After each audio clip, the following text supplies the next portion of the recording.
हमारे कप्तान शान मसूद के पास इतनी भी ब्रेव कैप्टनसी नहीं है कि जब आपको पता लग चुका है कि 116 रन के ऊपर 6 विकेटें गिरा दी हैं बांग्लादेश की फर्स्ट इनिंग के अंदर और सारा मैच आपके हाथ में आ चुका है। अच्छा खासा मैच आपके बॉलर्स ने आपको गिफ्ट कर दिया प्लेट में लगा के, उस वक्त जब लग रहा था कि बांग्लादेश के जो बल्लेबाज है वो रुकने वाले नहीं है एक टेस्ट मैच जीतने के बाद, लेकिन फिर भी 116 रन के ऊपर 6 विकेटें गिर चुकी थी और आपने वहां क्या किया।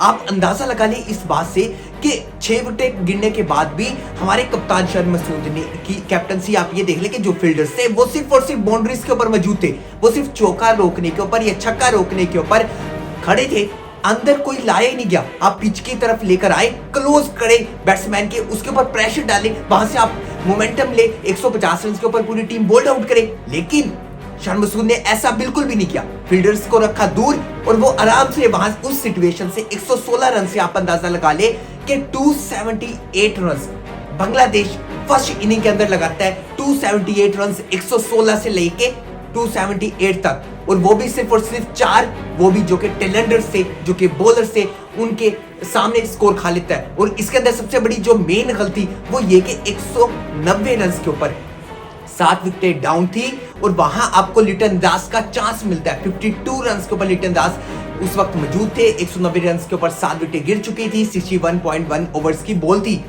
वहां आपको एक चांस मिलता है लिटन दास का और वो कैच भी पकड़ लिया जाता है। लेकिन ना कप्तान की तरफ से कॉल की गई और ना मोहम्मद रिजवान की तरफ से कॉल की गई कि एज लगा, और एज बाद में पता लगता है कि साफ वाजे तौर पे एज लगा हुआ था। और वहां आप देख ले कि 52 रन के ऊपर लिटन दास का वो एक चांस जो कि हमें मिला था, बड़ा गिफ्ट था, वो क्रिएट कर भी लिया था, लेकिन वो जाया किया। उसके बाद 52 रन के ऊपर जो बारी खेली वो अनबिलीवेबल इनिंग लिटन दास ने खेली, जिसका पूरा फायदा उठाया। 126 रन की बारी खेली, जिसका अपनी टीम को मुकम्मली तौर पे फायदा दिखाया और बताया कि लास्ट के अंदर आके किस तरह खेला जाता है और अपनी टीम के लिए एक ऐसा स्कोर जिसे हम कहते हैं कि बिल्कुल ये परफेक्ट स्कोर है फर्स्ट इनिंग के अंदर। और आप नौवीं विकेट के ऊपर 64 रन की पार्टनरशिप लगाते हैं। 9वीं विकेट के ऊपर 64 रन की पार्टनरशिप, ये सबसे बड़ा इंपैक्टफुल होता है किसी भी मैच के अंदर। 64 रन की बारी, इनका डिफरेंस, एक टीम अगर 210 रन बना रही है, अगर 64 रन बना रही है तो 274 रन हो रहा है, तो ये एक बहुत बड़ा डिफरेंस है जो कि आज तक हमारे ना किसी कैप्टन को ये चीजें समझ आई और ना कोई कोच ये चीज समझा रहा और ना कोई बता रहा कि ये जो डिफरेंसेस, ये जो छोटे छोटे आप डिफरेंसेस जिन्हें मानते नहीं है, यही सबसे बड़ी आपकी मैच के हारने की वजह है। 116 रन के ऊपर आपने सारा मैच बना लिया, फिर आपने 278 रन बना लिया। आपके जो बॉलर्स थे उन्होंने बड़ा मैच निकाल के दे दिया था, स्पेशली तौर पे ओपनिंग जो बल्लेबाज थे, बात करें ताजिद हसन की या फिर बात करें जोए की, वो मोहम्मद अब्बास ने बड़ी क्रिएट करके दी, ऊपर से विकेट निकाल के दे दी थी। फिर उसके बाद मिडल जो विकेट थी, जो कि मिडल बैट्समैन थे सारे मिडल ऑर्डर के, जो कि बांग्लादेश के, उसे खुरम शहजाद ने उड़ा के रख दिया। बांग्लादेश का मिडल ऑर्डर बड़ा स्ट्रॉन्ग नजर आ रहा था फर्स्ट टेस्ट मैच के अंदर, जिसके अंदर से नाजुल हुसैन शांटू, मोमिनुल हक बड़ी अच्छी बैटिंग करते हुए नजर आ रहे थे और उन्होंने सेंचुरियां भी स्कोर की।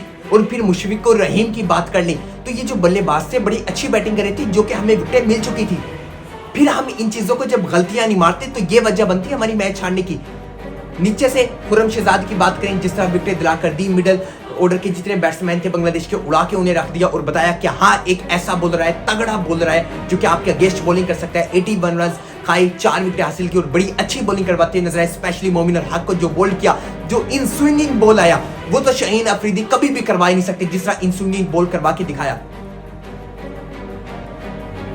फिर उसके बाद बात कर ले मुशफिक और रहीम का आउट होना, फिर ऊपर से हम देख ले तो ये जो विकेट क्रिएट की खुरम शहजाद ने राउंड दी एंगल आके विकेट क्रिएट करना, फिर इस साइड से एक प्लानिंग के साथ थर्ड पीछे की तरफ फील्डर खड़ा करना और पीछे बाउंड्री लाइन के ऊपर खड़ा करना और फिर बाउंसर क्रिएट करना और फिर मेहदी हसन मिराज का शॉट लगाना उसी बॉल के ऊपर जिस प्लान की वजह से वो बॉल करवाया गया था, और फिर कैच पकड़ना हसन अली का। तो ये जो प्लान सेटअप किया गया था खुरम शहजाद ने, तो नजर आया कि अगर विकेट नहीं मिलती तो आप प्लान के मुताबिक आके विकेट ले सकते हैं। और लास्ट के अंदर हसन अली ने 2 बड़ी कीमती विकेट निकाल के दी। बात ओवरऑल बात करें हम तो फिर 4 विकेट खुरम शहजाद की तरफ से आई, बड़ी अच्छी बॉलिंग करवाते नजर आए, शहीन शाह अफरीदी की जगह आए और फिर इंपैक्ट दिलाया और बताया कि हाँ कोई बॉलर मौजूद है, नहीं तो अगर यहाँ शहीन शाह अफरीदी होते तो 400 स्कोर तो इजीली पहुंच जाना था, जो कि बचाया खुरम शहजाद ने। फिर उसके बाद बात करें अब्बास अफरीदी की, 3 विकेट ली मोहम्मद अब्बास ने, मोहम्मद अब्बास ने 3 विकेटें ली। फिर साथ बात करें हसन अली की, तो हसन अली की तरफ से बात करें 2 विकेटें ली गई। और फिर नीचे से हम देख ले तो नीचे से साजिद खान ने एक बोल्ड आउट किया जो कि बड़ा इंपॉर्टेंट था। ताइजुल इस्लाम को बोल्ड आउट करना जो कि साजिद खान ने बड़ी मेन जो कि पार्टनरशिप को ब्रेक किया, बड़ा जरूरी था। तो ओवरऑल बात करें 278 रन कोई बड़ा स्कोर नहीं है, लेकिन हम इस चीज के ऊपर बात करें जब आपको एक अच्छा स्टार्ट क्रिएट हो जाता है तो आप तोड़ते टीम को, आप क्यों रास्ता खोलते हैं अगली टीम के लिए, आप क्यों गैप क्रिएट करते हैं, क्यों चांस देते हैं अगली टीम को कि आप बनाए। अगर आपको 2 बाउंड्रीज लगती हैं तो कोई बात नहीं, अगर आपको उसकी सूरत में विकेट मिलती है तो ये आपका असल जो मकसद है वो आपका है विकेट निकालना टेस्ट क्रिकेट के अंदर। यही तो चीज समझनी है हमारे कप्तानों को। शान मसूद यही चीज नहीं समझ रहे। 278 रन बनाया जो कि बड़ा अब हमारे लिए एक अच्छा उन्होंने सेटअप बना दिया। 278 रन कोई बैड टोटल नहीं है। पाकिस्तान के बल्लेबाजों की तरफ से बात करें तो बड़ी अच्छी तारीफ बनती है यंगस्टरों की तरफ से, अजान अवैस की तरफ से और अब्दुल्ला फाजिल की तरफ से कि 9 से 10 ओवर खेले हैं, 21 रन के ऊपर एक भी विकेट नहीं है, जो कि बड़ा अच्छा पॉजिटिव साइन है और अच्छा मैसेज आता है आपकी टीम के लिए भी कि आपने विकेटें कोलैप्स नहीं की। लास्ट टाइम के अंदर, लास्ट मिनट्स के अंदर ये विकेटें जब डाउन होती हैं तो फिर आपकी टीम के ऊपर ऑटोमेटिकली प्रेशर आता है। यानी कि हमारी पूरी टीम इस वक्त मौजूद है, कोई भी बल्लेबाज आउट नहीं हुआ। जो ट्रेल करना है वो हमने रिमेनिंग करना है 257 रन का।